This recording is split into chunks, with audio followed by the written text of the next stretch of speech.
O magpasalamat na kayo sa Panginoon. Sige. Bahala kayo kung ano yung sabihin. Una pa rin sa Diyos. Lakasan nyo na lang. Malakas po. Sige. Siyempre, nagpapasalamat kayo sa taong bayan eh. Salamat po sa orasan po na napagaling niyo po ako. Una po kayo. So, pangalawa sa ginamit yung instrumento.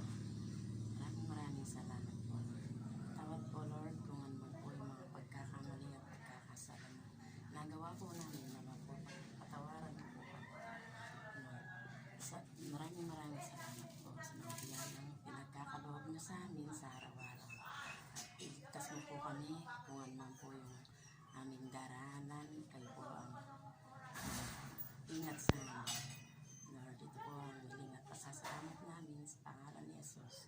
Amen. Sabihin nyo, te, maraming salamat sa pinagaling kayo ng Panginoon. Ano ba yung pinagaling sa inyo ng Pong Nazareno? Thank you po at pinagaling na po ako. Sa ano daw yun, te? Kaya po, Konti na lang, 1 minutes na lang. buong katawan ko po. Okay na po ako. Okay, salamat. Salamat din po, te. Salamat din, kuya, ha? Salamat po. Amen. Maraming salamat po. May Isus sa mga Nazareno. Amen.